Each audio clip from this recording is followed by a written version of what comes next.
আপনি যখন জায়গা কিনতে চান তখন সর্বপ্রথম আগে ভূমি অফিসে খোঁজখবর নেবেন যে নির্দিষ্ট জায়গাটা কিনতে চাচ্ছেন সেই জায়গা সম্পর্কে সঠিক আপনার ইনফরমেশন নেবেন যে এই জায়গাটা সরকারি কোনো জায়গায় কিনা বা খাস কোনো জায়গায় কিনা বা ব্যক্তি মালিকানা জায়গা থাকলে সেটা সঠিক মালিকেরই কিনা নাকি এখানে গোপনীয়ভাবে অন্য কারো ওয়ারিশ রয়ে গেছে।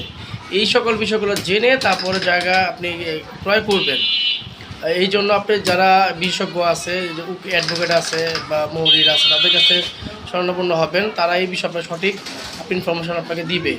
বাট যদি লোভে পড়ে কম টাকার মধ্যে যদি ভালো স্থানে জমি কিনতে যান তাহলে কিন্তু ভুল করবেন।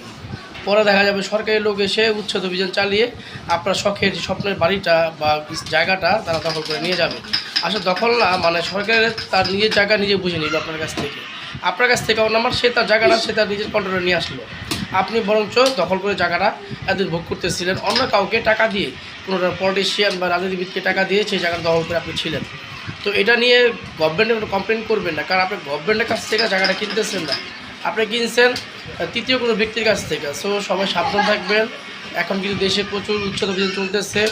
যারা সিটি এবং সদরের বাইরে, সদরের মধ্যে জায়গা কিনতেছেন তারা বুঝে শুনে কিনবেন, আর যারা আগে কিনে ফেলছেন তারা সতর্ক হয়ে সঠিক ব্যবস্থা গ্রহণ করুন। ধন্যবাদ সবাইকে।